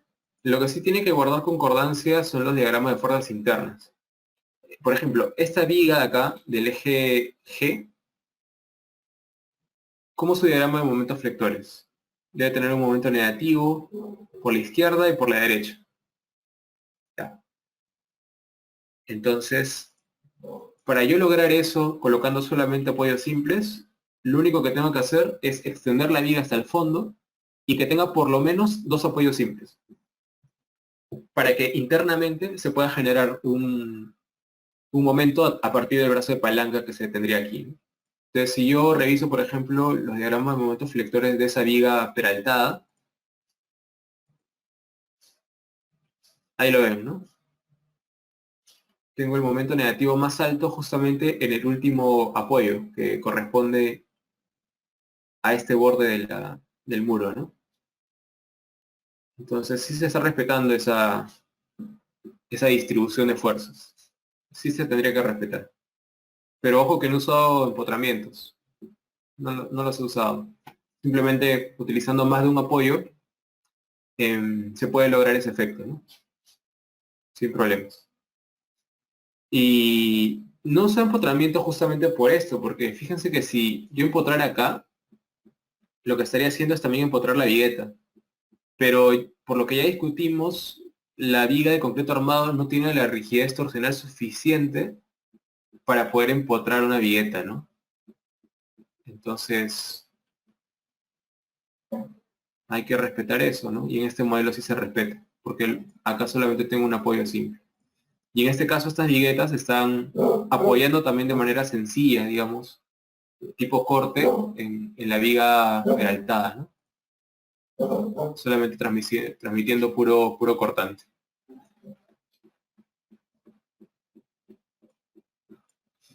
Me parece que aquí tengo releases, no.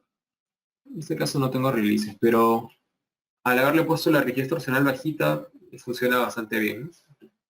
Muy similar. Solo se modela la losa del último sótano. No entiendo la pregunta.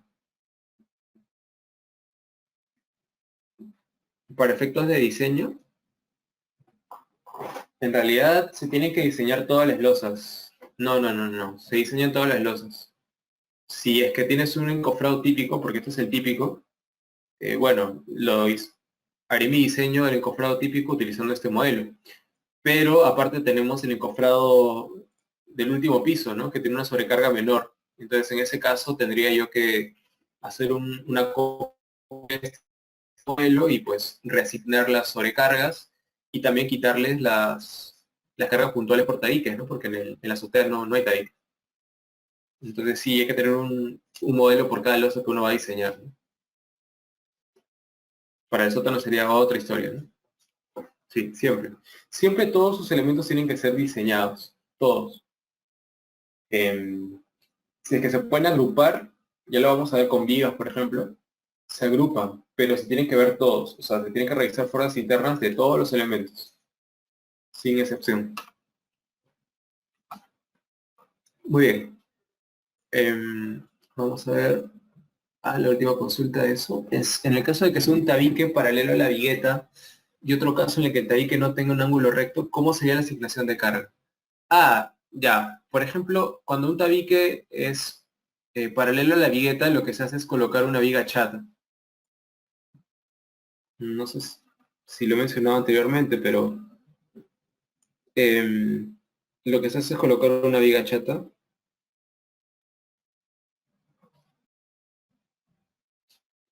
Imagínense que acá está la viga peraltada, acá está la viga peraltada, y yo tengo un tabique ahí que quiero cargar, ¿no? Que por decir es esto.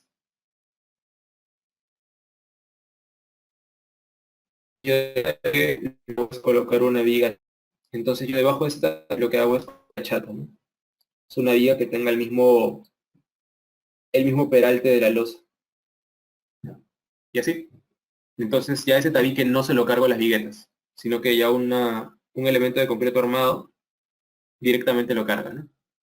Esta es una viga chata que tendrá pues el peralte de la losa y el ancho según diseño, ¿no? Que yo no recomiendo que sea menor que 20 centímetros, la verdad. Porque normalmente las vigas chatas, bueno, deben tener no solo acero de flexión, sino también acero por cortante, o sea, estribos. Y armar un estribo en un ancho de menos de 20 centímetros es bien complicado. Bien complicado. O sea, que hay que obtener el momento crítico de cada una de las losas en el centro para el momento positivo y en los extremos para los negativos. Sí, así es, Oscar. Hay que revisar para cada losa cuáles son los momentos críticos, tanto positivo como negativo. Exacto. Sí, por eso el diseño en general no es tan rápido. No es tan rápido. Para la losa aligerada en la universidad nos enseñaron como una alternancia de cargas para los tramos de losas. ¿En ese modelo se incluye ese caso o cuál sería el criterio para considerarlo de otra manera? Normalmente lo que se hace para considerar la alternancia hay criterios, pero la norma 020 se indica en qué casos considerar la alternancia. Si lo buscamos directamente con el nombre,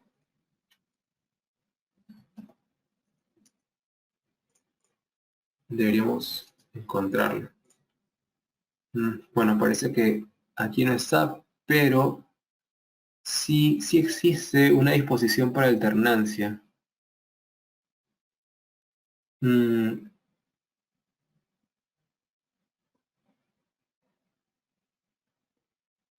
Déjame buscarlo, por favor, de esto por aquí. Bueno, si no lo encuentro ahora, se las muestro en la siguiente clase. Sí, pero sí hay una disposición para eso. O está en la 060, no recuerdo bien. Pero principalmente pasa cuando las sobrecargas son importantes. O sea, cuando tenemos sobrecargas de más de 300 kilos por metro cuadrado, ahí es donde vale la pena estudiar la alternancia de cargas. O en el caso que en sobrecargas sean mayores a las cargas muertas distribuidas, ¿no? También. Y normalmente, pues, no sé si ustedes, o si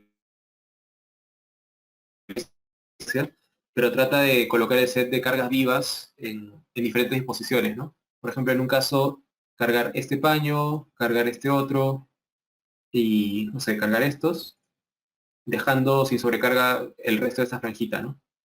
Para tener el mayor momento positivo en las franjas donde he colocado la carga, ¿no? Otro caso de alternancia, por ejemplo, podría ser cargar esto de aquí y cargar esta de aquí, para que obtenga el mayor momento negativo en esa sección, ¿no? Para las losas. Entonces, la alternancia de cargas es una metodología que se utiliza para obtener los casos más críticos. Pero yo veo que vale la pena solo cuando las sobrecargas pues, son mayores a 300 kilogramos por metro cuadrado, ¿no? Y la norma 020 o 060, no recuerdo cuál, justamente habla de eso, ¿no? De los requisitos mínimos para donde se justifica utilizarlo, ¿no? Que hablando desde el punto de vista del modelo, no significa más que definir varios tipos de carga viva, ¿no? Por ejemplo, un tipo de carga viva sería tener todo el paño o toda la losa cargada. Le llamaríamos, por ejemplo, L1. Un L2 sería el primer caso que les dije, ¿no?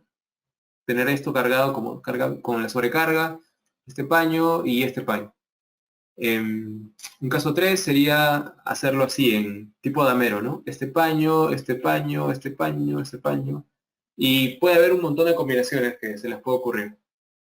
Al final, ustedes tendrán, no sé, 10 casos de carga viva, o 5 o 6, no sé. Y luego crearán un caso de carga viva que sea la envolvente de esos 5. Y esa L envolvente, digamos, es la que ustedes utilizarían en sus combinaciones de carga. Así sería más o menos el procedimiento. Para losas en una dirección se puede utilizar el método de los coeficientes para los momentos.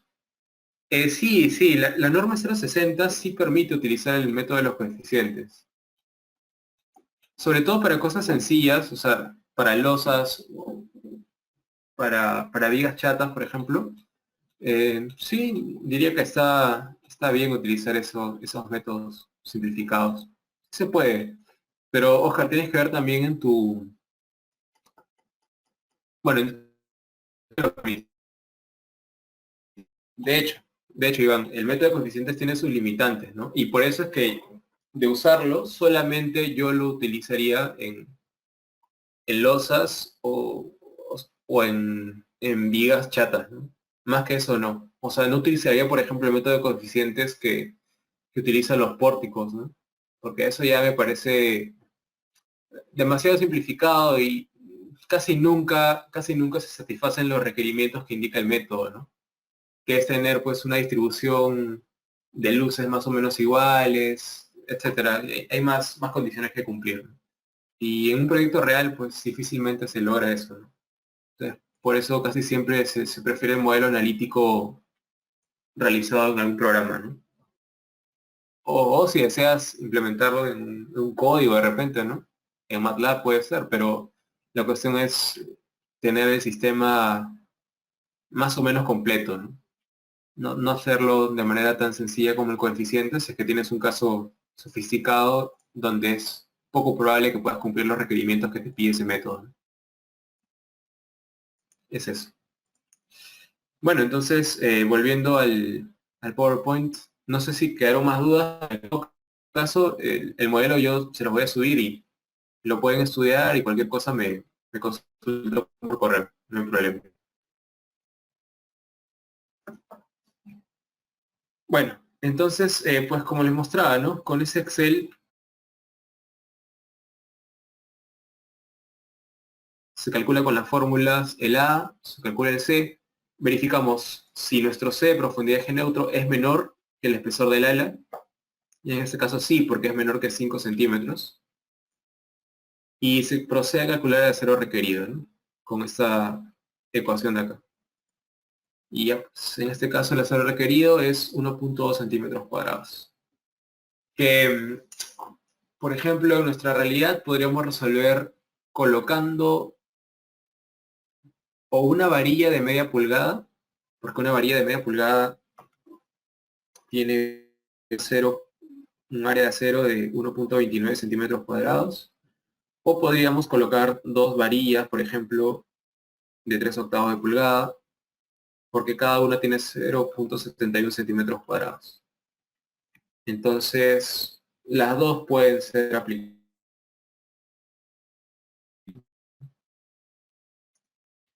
Lo importante es que lo que ustedes elijan tenga consistencia o coherencia con el resto de paños que van diseñando.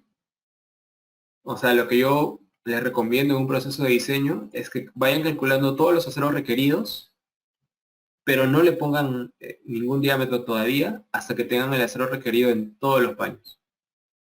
Una vez que lo tengan, van a poder recién proponer pues las varillas que sean más, que se ajusten mejor justamente a esa distribución de ceros requeridos en la planta, ¿no? Porque lo importante también, recuerden, es tratar de uniformizar un poco, ¿no? Eso es importante.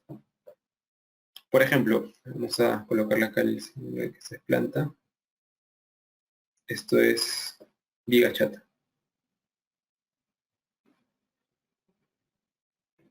Por ejemplo, en cuestión de aceros comerciales o armado de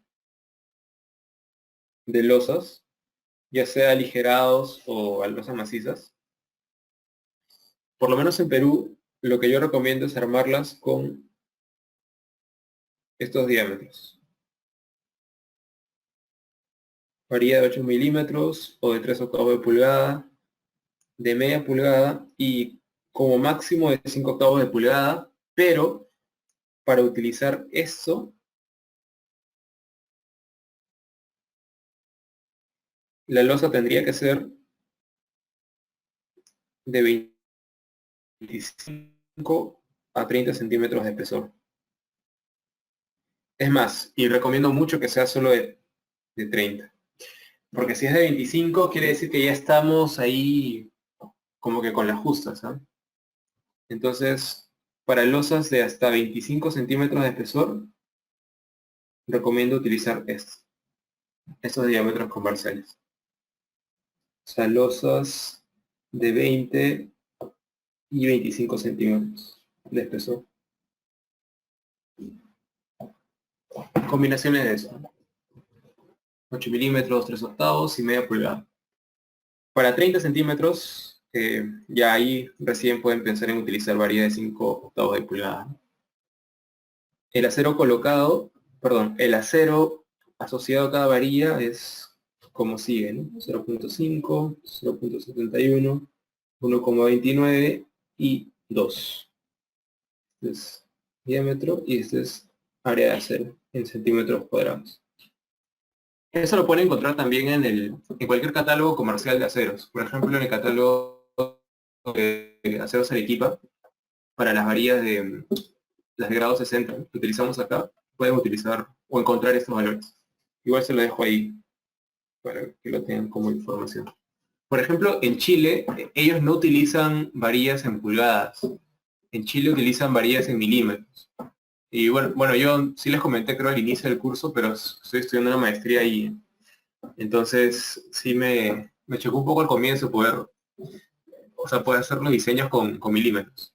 Porque yo siempre he estado acostumbrado a hacerlo todo en términos de pulgadas, ¿no? Pero bueno, es la realidad de ellos. Oscar, ¿cómo es en tu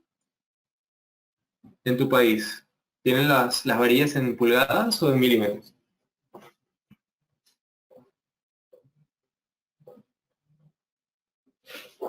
Siempre es interesante preguntar por ahí. Ah, pulgadas también. Ya, perfecto. Entonces, te vas a acomodar bien a nuestro estilo. Ya.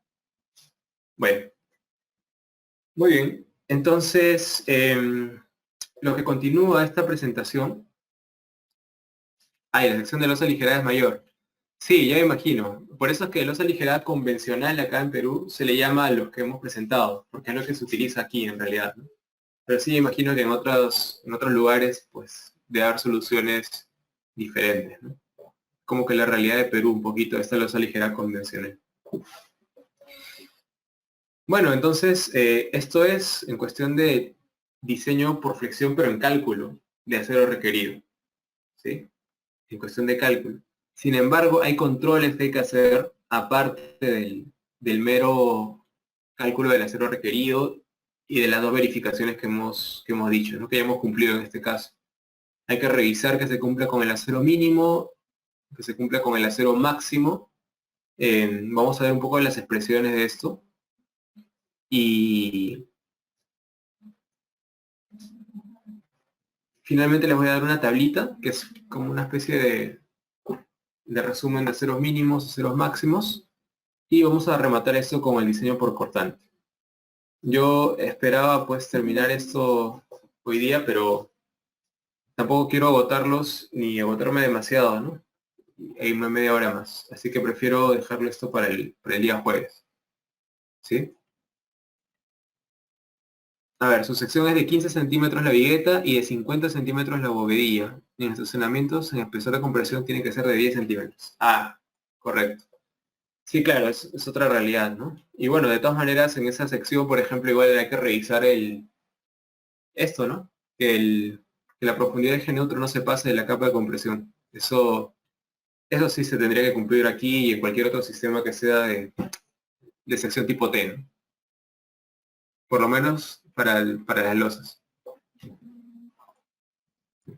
Ya está. Muy bien. Entonces, ¿tienen alguna consulta adicional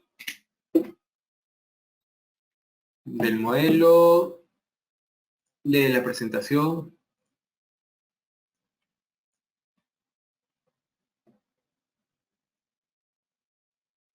En caso de cero negativo, es similar. Es similar. Lo único que cambia es la geometría en términos del ancho. Porque fíjate que en este caso de acero o de momento positivo, utilizo BF porque BF está dentro del bloque de compresiones, ¿no? El bloque de compresiones se aplica sobre un área de BF por A. En cambio, cuando el momento es momento negativo, ese ancho no es BF, sino es B igual a 10. O sea, BT, que es el ancho del alma. BW, perdón. Entonces lo que habría que cambiar en estas expresiones para el momento negativo es que en vez de BF es BW, que en este caso es 10 centímetros. Eso es lo que habría que cambiar para el cálculo del acero requerido como cálculo. Para los controles de acero mínimo y acero máximo también difiere. Aquí les tengo una tablita que la voy a explicar en la próxima clase. Y también difiere, ¿sí? Para momento positivo y negativo. Y bueno, como les comentaba, luego rematamos con el diseño por cortante, que es más rápido.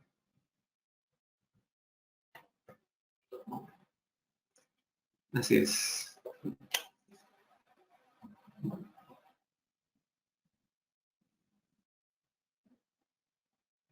Listo.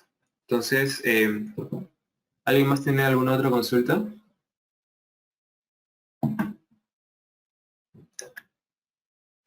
Ah, sí, sí, sí, sí. Cierto, Oscar. Eso quedó justamente, quería verlo ahora. Te voy a mostrar porque no he asignado como quería los elementos peer. Lo que pasa es que la clase pasada quedó pendiente revisar el sistema estructural. Y bueno, ya no lo quiero dilatar más. Entonces el día jueves voy a tener que arrancar con eso. Pensé que me iba a dar tiempo ahora, pero pues, no fue así.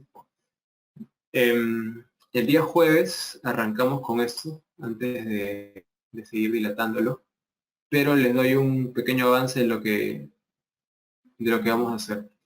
Básicamente lo que tenemos que hacer es asignar etiquetas tipo peer en todos los muros estructurales, o sea, todo lo que estamos viendo ahí, magenta. Y lo que vamos a hacer es revisar a nivel del primer piso cómo es la distribución de las fuerzas cortantes. Entonces vamos a ir sumando poco a poco, bueno, lo voy a hacer ahora, eh, y ver cuánto porcentaje de la cortante basal se va a los muros y cuánto porcentaje de la cortante basal se va a las columnas, tanto para la dirección X como para la dirección Y. Entonces, la norma 030 tiene una disposición que dice, si es que los muros tienen más del 70% de la cortante basal, entonces el sistema sismorresistente es de muros. Si tienen otros porcentajes, el sistema será dual o será de pórticos. Lo vamos a ver al inicio de la siguiente clase, porque con eso es donde queda finalmente definido el sistema estructural. Ahora, en este caso, el sistema va a ser de muros, ¿no? Pero hay otros casos donde no necesariamente tengamos tantos muros y evidentemente siempre hay que revisar. Entonces, las etiquetas peer las voy a tener listas para la clase del jueves porque ahorita no quiero quemar tiempo en eso, que es una cosa muy mecánica en realidad. Y bueno, igual como comenta Iván, perdón, Oscar, la comparación de cortante estático versus dinámico, que es el otro punto que quedó pendiente. Así que el día jueves vemos ese caso, ¿sí? Esos dos para rematar ya esto que quedó pendiente del análisis sísmico y pues seguimos con el diseño de losas. Sí, voy a anotar eso, Iván, lo de la alternancia de cargas. Ujú. Sí, igual, por favor, les pido que me lo hagan recordar porque a veces se me olvida, o se me...